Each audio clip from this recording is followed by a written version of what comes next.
right. Well, good morning. Welcome to our morning devotions. It's Monday. We're off to another another week, and it's in the 30s here, but the rest of the week it's going up into the 70s. So that's pretty nice. Well, we're here in Genesis chapter 9. This is episode 295, and I just entitled this "The Rainbow."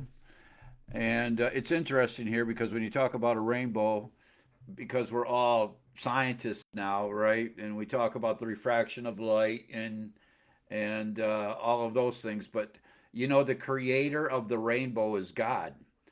The reason it exists and those colors exist, and the reason these colors exist in the sequence they do, is by divine appointment. And that's the whole idea here. So when you look at a rainbow, we can describe it in our scientific terms, but the fact that it exists in the form that it exists is because that God made it that way. So every time you see a rainbow, and oftentimes, I think it is somewhat built into our culture that there's something special about the rainbow, and as it's in the sky, it has been disparaged and it has been ruined. I mean, besmirched. It's been turned into the opposite of the beauty that it is when we talk about like the Rainbow Coalition or rainbow in regards to some kind of notion of immorality. This is just, I mean, if there's a blasphemous thing, it is that, because the rainbow, it says, is a token. A token is something that stands for something else.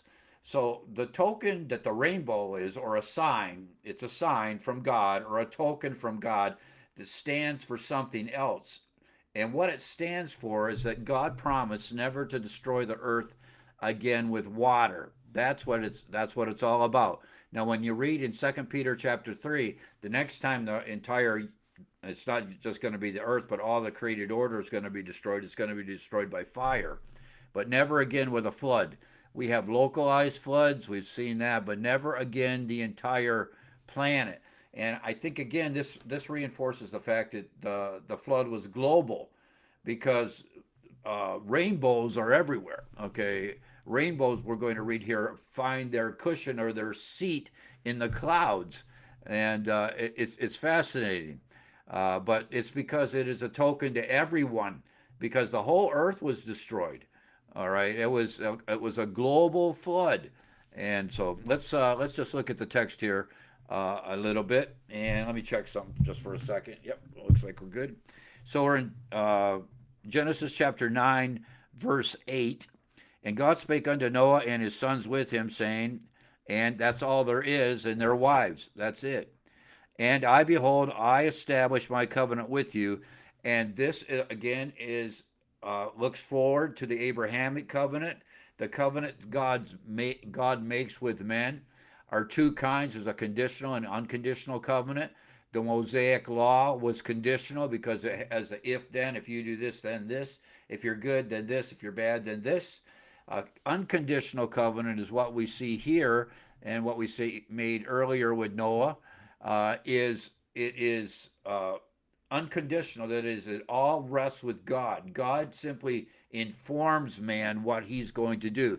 The death of Christ on Calvary, the new covenant, the establishment of the new covenant, is unconditional. It all rests on the finished work of Jesus Christ. I think you need to be reminded of that when I talk about the sovereignty of God.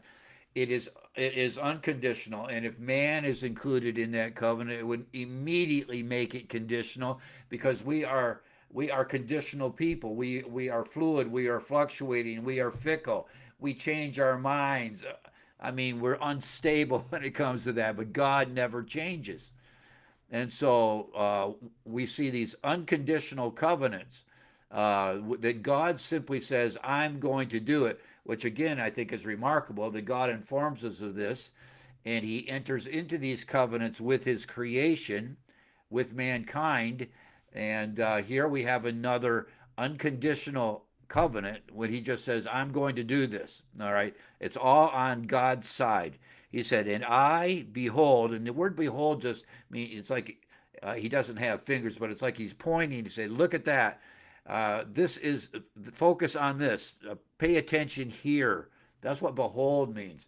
He said, and I behold, listen, watch this. I establish my covenant with you. It's God's covenant that he's establishing with man. You see, it's all on his side. Um, and with your seed after you. And that again deals with it's perpetual. That it goes from one generation to the other, and we note that about rainbows, okay, the token of this covenant. It goes from generation to generation. um, Verse 10, not only with you and your covenant and with every living creature. He's making a covenant with the created order here. It was with you and of the fowl and of the cattle and every beast of the earth, with you from all that go out of the ark to every beast of the earth. So the covenant is made with everybody that's on the ark, all right? Everything that's alive. Now, the focus, of course, is going to be on man, but and God's going to involve the destruction of the earth here as well. That is, the planet and all the created order, although they're not made in the image of God, all belong to Him. He owns the cattle on 1,000 hills, all of that. It's all His, and they're not made in the image of God, but they are nevertheless creatures, and not sensible as man is. But the text tells us here that the covenant is made with the entire created order.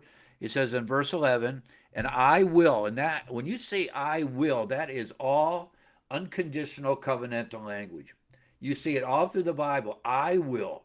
It doesn't say we will. God says, I'm going to do this. Okay, I will establish this covenant. And that's what we're going to have here. And I will establish my covenant with you. Neither shall all flesh be cut off any more of the waters of a flood. Neither shall there be any more be a flood to destroy the earth. And that's the covenant that God has made. He has made us a promise, a solemn promise. Here it's called a covenant, that he's never going to send another global flood. Verse 12, and God said, this is the token. Now he's made the covenant. Now he's going to give us a sign. He's going to give us something that we can see, that is in the place, so to speak, of the unseen covenant. I mean, the covenant is between God and man, but he's going to give us a sign that covenant exists perpetually. And there's where you're going to get the rainbow. And God said, this is the token of the covenant which I make between me and you and every living creature that is with you for perpetual generations. And there it comes right out. I'm going to make this with the created order, not just with man, but with everything. And it's going to be perpetual. It's never going to end. He said, essentially, all he's saying is, I know you've heard this probably 1,000 times, but he's never going to do it again. That's what this means. He said, so what is this token? And the token is in verse 13. I do set my bow. We call it a rainbow, but it is a bow. It's bent. Isn't that interesting? It's bent. And all the scientists are out there can all tell us why it's bent and all those things. It's bent because God bent it. That's why. All right. And then we identify and assign a natural cause to it. But the reason it's there, and it's the colors it is, and it's the shape it is because God made it that way. And all we are is observers of God's handiwork. That's what we're looking at. Essentially, that's what we're doing with everything. And that's why if you leave God out of your science, you're wrong. That's why. Because when we look at a tree, if you're going to be someone that deals with trees or flowers or whatever you want to study, all right, you cannot leave God out of it, because all we're studying is the way God made things. Doctors, okay, and I've been in the company of absolutely fabulous physicians. Maybe not everybody has that story, but I do. I mean, these doctors that have worked with me are just amazing. But all they're doing is they're studying man made in the image of God. That's what they're studying. They're studying things that God made, and then they're assigning their scientific words and processes to God, what God has done. And that's what everybody does when it comes to creation. And all scientists do are trying to plumb, although they won't say this. I mean, not all of them. Some will. They're born again. All they're trying to do is plumb the depths of the wisdom of God's creation. And it's a lot. and we're not done with it. I mean, we're still working on planet Earth. We still haven't been able to understand everything that's in the bottom of the ocean. We keep coming up with things, and we still have the whole cosmos to study, let alone just other things that we are constantly discovering. Because all of these things were already settled in the mind of God, if I can even say that, when He created things, and now it's taking us forever to try to figure out what God did when He said, "Let there be X, Y, Z." I mean, that's the nature of God. So if you're a scientist and you go after these things, and you leave out the fact that it's here because God made it, then you're missing the point of what you're doing. There you go. That's what it is. And so it is with a rainbow. God put it up there. It's a sign of a covenant that He made. And if you study rainbows and don't include that, then you don't understand why there is rainbows. See how that works? That is the way Christians deal with science. We're not anti-science at all. Never anti-science. But we study science because we understand that it came from God. And if it came from God, then we learn about that from His Word. And that's why I can be a great scientist, still study fossils and dinosaurs, and not believe in evolution. There you have it. I can be a scientist and I can still study the Bible. I can be in the medical field and still not believe that I'm evolved from a lower species. And that's how I know that the baby in the womb of a mom is not the mother. There's two human beings there. One is growing and one is in adult form, right? And that you have to protect both because they're both lives in the image of God. I mean, it doesn't mean it doesn't stop me from being a doctor or stop me from being a scientist or stop me from studying anything else or from being an engineer. I mean, I can still be all those things, but I understand the reason that there's mathematics is because God put it in place. That's all. And that I can worship God as I do my work because I understand I'm working with those things that God has provided us. It's amazing. And that way, I mean, you honor God, you glorify Him, you speak in those terms. But you see, then now we're talking about two different approaches to things, and that's exactly right. You either see the world through the spectacles of God's Word, you see it as God said it, or you see it from some atheistic perspective where you leave God out of the scenario. And if you leave God out of the scenario, you have an incomplete, incorrect understanding of the data. You misinterpret the facts. You say things about the facts that are wrong. Okay, they're upside down and backwards. That's what you say. Everybody that takes the bones of a dinosaur, which I think are very cool, and puts on the plaque in front of them that it's 3 billion years old. All right, that guy is wrong. He's just wrong. Now, it's not that we can't study dinosaurs, but I look at the dinosaur and I say, yeah, that was made on the sixth day, and it was on the ark, and it walked off the ark right here. And undoubtedly many of them died because of the way God made them when we have seasons and they couldn't survive the winters. See, that's not hard for me to say. And that's why many of them perished, because after the flood we have seasons. Before the flood we have a standard temperature. So you see, I'm already starting an apologetic, but we're all talking about the same thing, dinosaur bones. We're both talking about dinosaur bones. All I'm saying is I'm giving you a biblical account of dinosaurs, and these guys are giving you an atheistic account of dinosaurs. But the fact of the matter, there's the bones. Now, who's right? See, you have two approaches. You have the natural man or the spiritual man. The natural man does not understand the things of the Spirit of God. They are foolishness unto him because it takes spiritual discernment. But the spiritual man judges all things. That is because of the insight that the Spirit allows him through the Word of God. We understand the world around us properly. Okay, let's keep going here. He comes down here. Oh, yeah, verse 13. I do set my bow in the cloud, and it shall be for a token of a covenant between me and the earth. That is everything. All right. It's interesting in this one. It's not just with man. It's with man, the animals, the whole earth, everything that's on the earth. He's saying, I'm never gonna flood you, all of you, with water. And then it said, and it shall come to pass that I will bring a cloud over the earth, that the bow shall be seen in the cloud. It's like it's cushioned or seated in the cloud. And the whole idea of that is we know that you get a rainbow after rain, and rain comes with clouds. That's how that works. You don't get a rainbow. You don't get a rainbow when there's a clear sky. I mean, I've never seen one. All right, I've never seen a rainbow in a clear sky. I see rainbows in cloudy skies after rain.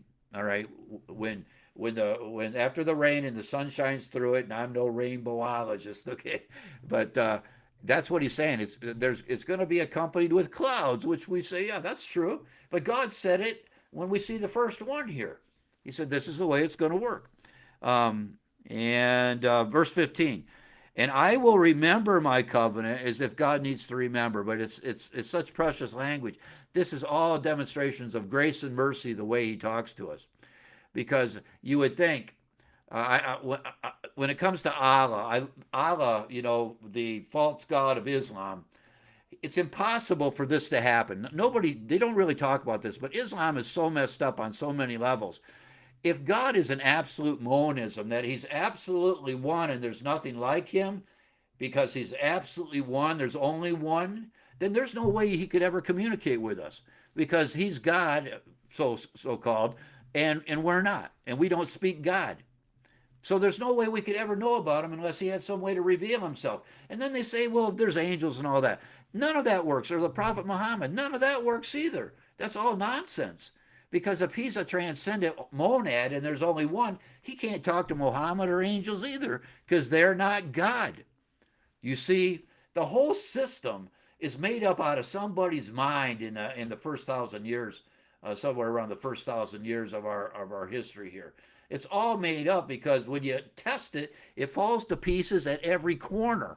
All right, apart from the morality of it, or the immorality of it, I should say. I mean, the very substance of it, they've got a God that can't say anything to anybody because he's absolutely one. Not the God of the Bible, because he's three persons in one essence. All right, he can reveal himself to us, which is amazing. And the final and fullest revelation of himself is in the person of Jesus Christ. That's what makes these covenants so impressive. The eternal God of heaven speaks and makes solemn promises to his creation, because he has the capacity to do that. And that is why the God of the Bible is far superior to any other God that's ever been manufactured of man, because the God of the Bible is the true and living God, and every other little g God is just a figment of somebody's imagination. Just a figment of somebody's imagination, because there is no such thing as Allah. There's no such thing. It's made up. The whole thing is made up. It goes back to what Calvin said, that the mind of man is a nonstop factory of idols, and Allah is just part of that pantheon.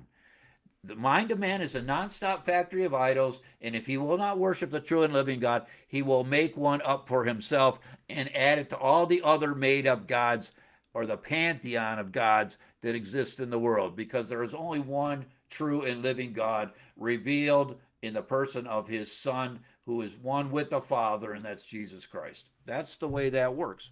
So it's wonderful here. He says, I will remember my covenant, which is between me and you and every living creature of all flesh, and the water shall no more become a flood to destroy all flesh.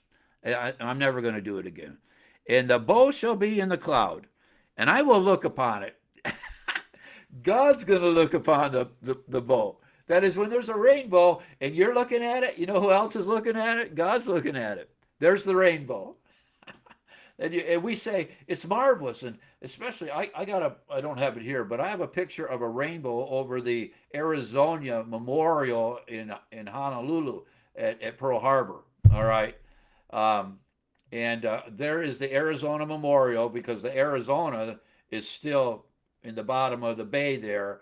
It is a tomb of all those that perished in the attack at Pearl Harbor. And so you have the memorial that is above the Arizona, and I have a photo, and it's not here. I don't know where it is, but the rainbow goes over the top, all the way over from horizon to horizon, over the top of the memorial over the USS Arizona there at Pearl Harbor. I mean, it's spectacular. I mean, I picked it up there at the naval base in Pearl Harbor when we stopped by there. We had a plane breakdown on the way back from Australia. Anyway, but we admire the rainbow because it's spectacular. God also is watching. His eye is on the rainbow too. It says this. He said, and the bow shall be in the cloud, and I will look upon it, that I may remember." Okay, I mean, it's this anthropomorphic language, but he's just reinforcing to Noah through the mouth of the Holy Spirit, through the penman of Moses, that he's going to remember the everlasting covenant between God and every living creature of all flesh that is upon the earth. He said, "And God said unto Noah, This is the token or the sign of the covenant which I have established between me and all flesh that is upon the earth." And then just a couple other verses here. Now I'll stop there. It's late. Okay. Yeah, this is amazing. That's the rainbow. All right. Well, have a great Monday. All right. Lord willing, I'll see everybody tomorrow. And it's tomorrow night is going to be our first sessions for those that are planning to attend our canonicity lectures starting at 6 o'clock tomorrow evening. All right. 6 o'clock tomorrow evening. All right. Well, the Lord bless you. You have a great day. And we'll see everybody tomorrow. Okay. We'll see you.